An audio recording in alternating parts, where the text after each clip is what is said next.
اعوذ باللہ من الشیطان الرجیم بسم اللہ الرحمن الرحیم فلما رجعوا الی ابیہم، تو جب یہ پہنچے لوٹے اپنے والد کے پاس، حضرت یعقوب کے پاس، قالوا یا ابانا منع منا الکیل، انہوں نے کہا ابا جان ہم سے ایک پیمانہ روک لیا گیا ہے، ایک خاندان کا راشن جو ہے وہ روک لیا گیا ہے، فارسل معنا اخانا، تو اب آئندہ جو ہے آئندہ سال ہمارے ساتھ ہمارے بھائی کو بھیجیے، نقتل، تاکہ ہم اس کی بھرتی بھی لے آئیں، اس کا راشن بھی لے آئیں، وَإِنَّا لَهُ لَحَافِظُونَ، اور ہم اس کی پوری حفاظت کریں گے۔ قَالَ هَلْ آمَنُكُمْ عَلَيْهِ، حضرت یعقوب نے فرمایا کیا میں تم پر اعتبار کروں اس کے بارے میں؟ هَلْ آمَنُكُمْ عَلَيْهِ إِلَّا كَمَا أَمِنْتُكُمْ عَلَىٰ أَخِيهِ مِنْ قَبْلُ، کیا اسی طرح تمہارے اوپر میں اعتبار کر لوں جیسے کہ میں نے اس کے بھائی یوسف کے بارے میں تم پر پہلے جو ہے وہ اعتماد کیا تھا؟ فاللہ خیر حافظہ، ویسے تو اللہ تعالیٰ ہی ہے بہترین محافظ، وہو ارحم الراحمین، اور وہی ہے تمام رحم کرنے والوں میں سب سے بڑھ کر رحم کرنے والا۔ ولما فتحوا متاعهم وجدوا بضاعتهم ردت الیہم، جب انہوں نے اپنا سامان کھولا، کجاوے کھولے، تو انہوں نے یہ دیکھا کہ ان کی پونجی بھی انہیں لوٹا دی گئی ہے جو انہوں نے قیمت کے طور پر دی تھی۔ قالوا یا ابانا ما نبغی، وہ پکار اٹھے ابا جان ہمیں کیا چاہیے؟ ہذہ بضاعتنا ردت الینا، یہ ہماری پونجی بھی ہمیں لوٹا دی گئی ہے۔ وَنَمِيرُ أَهْلَنَا، ہم جائیں گے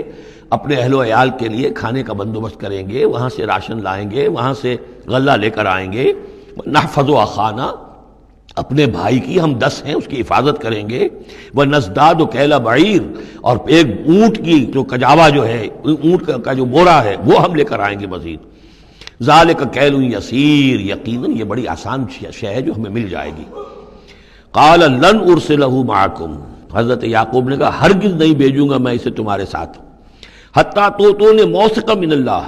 یہاں تک کہ تم بڑی گاڑی قسم کھاؤ میرے سامنے اللہ کی، لتاتوننی بہ، کہ تم لازماً اسے لے کر آؤ گے واپس، الا ان یحاط بکم، الا یہ کہ تم سب کو گھیرے میں لے لیا جائے، کوئی ایسی مصیبت آ جائے تم سب ہلاک ہو جاؤ، ہو سکتا ہے کہیں تم سب کو ہی پکڑ کے قید کر دیا جائے، وہ اور بات ہے، لیکن بصورت دیگر تمہیں اس کو لانا ہوگا واپس۔ فلما آتوہ موثقہم، تو اب جب انہوں نے اپنی قسم کھا لی اور دے دی اپنا عہد و قول و قرار، قال اللہ علی ما نقول وکیل، تو حضرت یعقوب نے فرمایا ٹھیک ہے، اب جو اللہ تعالیٰ جو کچھ ہم کہہ رہے ہیں، جو ہمارا قول و قرار ہوا ہے، اللہ تعالیٰ اس پر نگہبان ہے۔ وقال یا بنی، انہوں نے کہا میرے بیٹو، لا تدخلوا من باب واحد، دیکھنا وہاں جب داخل ہو تو کسی ایک دروازے سے داخل نہ ہونا، یعنی یہ لوگ دیکھیں گے 10-11 بھائی چلے آ رہے ہیں، تو اس سے یہ کہ لوگوں کے اندر جو ہے وہ کوئی حسد بھی پیدا ہو سکتی ہے، جس کو ہم کہتے ہیں کہ نظر بھی لگ سکتی ہے۔ لا تدخلوا من باب واحد وادخلوا من ابواب متفرقۃ، تم داخل ہونا متفرق دروازوں سے۔ وما اغنی عنکم من اللہ من شیء، اور دیکھو میں اللہ تعالیٰ کی طرف سے کوئی فیصلہ ہو، کوئی تمہارے لیے کوئی غضب کا معاملہ ہو اللہ کی طرف سے ہی، تو میں روک نہیں سکتا، میں منع نہیں کر سکتا، لیکن یہ کہ پھر بھی جو بھی اللہ تعالیٰ کی طرف سے ہم احتیاط کر سکتے ہوں اس کے اندر کوئی حرج نہیں ہے۔ وما اغنی عنکم من اللہ من شیء، میں نہیں بچا سکتا تمہیں اللہ تعالیٰ کی تقدیر سے یا اللہ کے فیصلے سے کچھ بھی۔ ان الحکم الا للہ، نہیں ہے اختیار مطلق مگر اللہ کا۔ علیہ توکلت، اسی پر میں نے توکل کیا ہے، وعلیہ فلیتوکل المتوکلون، اور اسی پر تمام توکل کرنے والوں کو لازماً توکل کرنا چاہیے۔ ولما دخلوا من حیث امرهم ابوهم، تو جب وہ داخل ہوئے جیسے کہ حکم دیا تھا ان کے والد نے داخل ہونے کا، ما كان یغنی عنهم من اللہ من شیء، یعقوب اللہ تعالیٰ کی کسی بھی فیصلے سے، اللہ تعالیٰ کی طرف سے آنے والے کسی بھی آزمائش یا مصیبت سے انہیں بچانے والا نہیں تھا، الا حاجۃ فی نفس یوسف قضاها، ہاں ایک خیال سا یعقوب کے دل میں پیدا ہوا اور اس نے اس کو پورا کر لیا، یعنی یہ تدبیر کے درجے میں یہ بات کر لی کہ ایک دروازے سے داخل نہ ہو، ابواب متفرقہ سے داخل ہو۔ وَإِنَّهُ لَذُو عِلْمٍ لِمَا عَلَّمْنَاهُ، اور یقیناً وہ صاحب علم تھا یعقوب اس چیز کے اعتبار سے جو علم ہم نے اسے دیا تھا، وَلَٰكِنَّ أَكْثَرَ النَّاسِ لَا يَعْلَمُونَ، لیکن اکثر لوگ جانتے نہیں ہیں۔ وَلَمَّا دَخَلُوا عَلَىٰ يُوسُفَ، اب وہ حضرت یوسف کے ہاں پھر پیش ہو رہے ہیں۔ آوَىٰ إِلَيْهِ أَخَاهُ، اب انہوں نے اپنے بھائی کو بنیامین کو اپنے پاس بلا لیا۔ قَالَ إِنِّي أَنَا أَخُوكَ، اور خفیہ طور پر اس کو بتا بھی دیا، اپنی آئیڈینٹی ریویل کر دی، میں تمہارا بھائی ہوں، یوسف ہوں۔ فلا تبتئس بما كانوا يعملون، تو جو کچھ یہ لوگ یہ بڑے بھائی کرتے رہے ہیں اب اس کی طرف سے غمگین مت ہو، یعنی تمہارے اب دل اندر دور ہو چکے، سختی کے دن ختم ہو گئے، اب اللہ تعالیٰ نے مجھے جس مقام پر پہنچایا ہے اب تمہیں بھی مجھ تک پہنچا دیا ہے، لہذا اب کوئی رنج اور غم نہیں۔ فلما جہزہم بجہازہم، پھر اب دوبارہ جب ان کا سامان تیار کر دیا، بورے بھرے گئے، غلہ جو ہے بھر دیا گیا، جعل السقایۃ فی رحل اخیہ، تو حضرت یوسف علیہ السلام نے ایک پیالہ جو تھا، وہ یوں سمجھیے جام تھا سونے کا بنا ہوا جس میں کہ بادشاہ شراب پیتا تھا، جعل السقایۃ فی رحل اخیہ، تو پینے کا وہ پیالہ جو ہے وہ اپنے بھائی بنیامین کے بورے میں رکھ دیا۔ ثم اذن مؤذن، پھر ایک پکارنے والے نے پکار لگائی، ایتھا العیر، اے قافلے والو، انکم لسارقون، اب وہ چل پڑے ہیں، قافلہ چل پڑا، پیچھے سے آواز دے رہا ہے تم لوگ تو چور ہو۔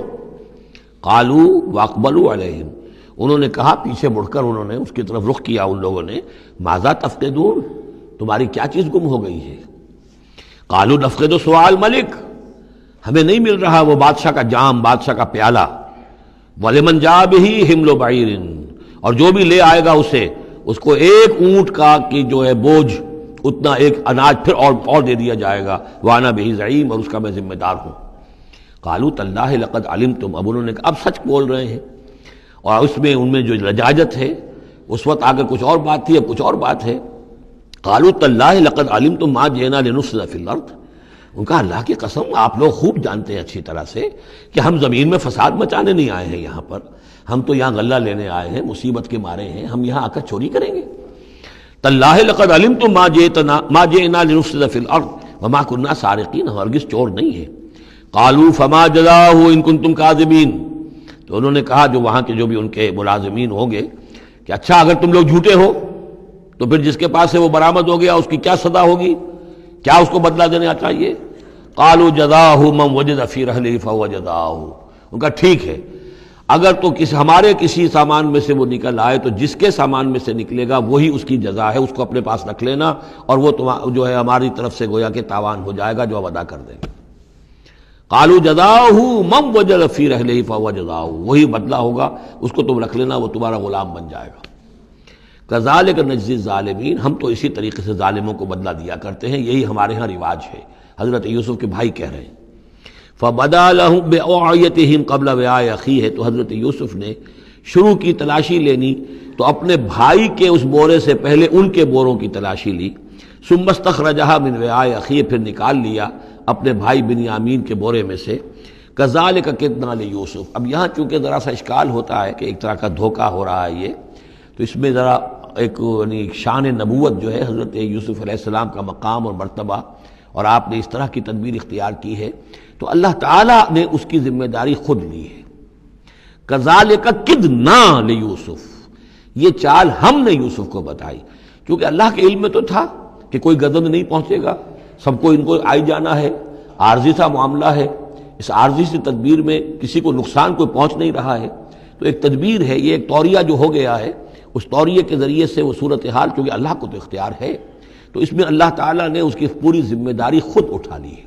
کذالک کدنا لیوسف، اس طرح ہم نے یہ چال اور یہ تدبیر بنا دی یوسف کے لیے۔ ما کان لیاخذ اخاہ فی دین الملک، ان کے لیے یہ ممکن نہیں تھا کہ اپنے بھائی کو روک سکتے اپنے پاس بادشاہ کے دین کے اعتبار سے، یعنی اس وقت ملک میں جو بادشاہ کا دین تھا، دین سے مراد نظام ہے، یہ نوٹ کیجئے، یہ جگہ بہت اہم ہے قرآن کی۔ دین کسے کہتے ہیں؟ نظام کو۔ بادشاہی نظام ہے تو وہ دین الملک، بادشاہ کا نظام ہے، بادشاہ جو ہے ساورن ہے، اس کا حکم جو ہے وہ قانون ہے، وہ جو چاہے حکم دے، اس کا معاملہ جو ہے وہ سارا اختیار مطلق اس کا ہے، پورا نظام سلطنت و مملکت اس کے تابع، یہ دین الملک۔ اور دین اللہ کیا ہے؟ اللہ کی ساورنٹی مان کر پورا نظام زندگی اس کے تابع کر دیا جائے، یہ دین اللہ ہے۔ اذا جاء نصر اللہ والفتح ورأیت الناس يدخلون فی دین اللہ افواجا، تو دین الملک اور دین اللہ۔ اور آج کا دین کون سا ہے؟ دین الجمہور، پاپولر ساورنٹی، حاکمیت عوام کی، وہ اپنے نمائندوں سے جو چاہیں قانون سازی کریں، جس چیز کو چاہیں جائز قرار دے دیں، جس چیز کو چاہیں ناجائز قرار دے دیں، یہ دین الجمہور ہے، جو کفر ہے، شرک ہے۔ دین اللہ ہے اسلام، کہ اللہ کی ساورنٹی، حاکمیت اس کی، مسلمانوں کی خلافت، قانون جو ہے اللہ کا۔ البتہ جہاں اللہ کی طرف سے کوئی واضح حکم نہیں ہے وہاں مسلمان باہمی مشورے سے مباحات میں سے کسی شے کو اختیار کرنے میں چاہے میجورٹی ووٹ کے ذریعے سے فیصلہ کر لے، کوئی حرج نہیں، یہ دین اللہ ہوگا۔ تو ظاہر بات ہے کہ مصر میں تو نظام تھا، بادشاہ کا نظام تھا، اس کا قانون تھا، اور حضرت یوسف جو بادشاہ نہیں تھے، اس قانون کو وہ بدل نہیں سکتے تھے، وہ جو بھی اختیار تھا ان کا اپنے خاص شعبے سے متعلق تھا، وہ زراعت کا شعبہ تھا یا خوراک کا شعبہ تھا، اس میں تو مختار مطلق تھے، لیکن یہ کہ وہاں کا قانون اور دستور جو تھا اس میں دخل اندازی نہیں کر سکتے تھے، یہ باہر کے لوگوں کو وہاں روکنا ان کے لیے ممکن نہیں تھا۔ کذالک کدنا لیوسف ما کان لیاخذ اخاہ فی دین الملک، ان کے لیے ممکن نہیں تھا کہ اپنے بھائی کو بادشاہ کے قانون اور نظام کے تحت اپنے پاس روک سکتے، الا یشاء اللہ، سوائے اس کے جو اللہ چاہے۔ اللہ نے یہ تدبیر اختیار کی، اور اس طریقے سے بنیامین خود ان کے بھائیوں کے منہ سے یہ لفظ نکل گیا، اور ظاہر بات ہے یہ بھی اللہ تعالیٰ کے انگلیوں کے مابین ہے تمام انسانوں کے دل، جسے چاہتا ہے پھیر دیتا ہے کہ ٹھیک ہے جس کے کجاوے میں سے اور جس کے بورے میں سے نکل آئے وہ پیالہ، بس اسی کو رکھ لینا تم۔ لہذا ان کے کہنے کے مطابق اب بنیامین حضرت یوسف کے پاس رہ گئے۔ نرفع درجات من نشاء، ہم درجے بلند کرتے ہیں جن کے چاہتے ہیں، وفوق کل ذی علم علیم، اور ہر صاحب علم کے اوپر کوئی اور صاحب علم بھی ہے، یعنی علماء کے بھی درجات ہیں اور ایک سے ایک بڑھ کر علم رکھنے والے ہیں، اور پھر سب سے بڑا عالم وہ اللہ خود ہے۔ صدق اللہ العظیم۔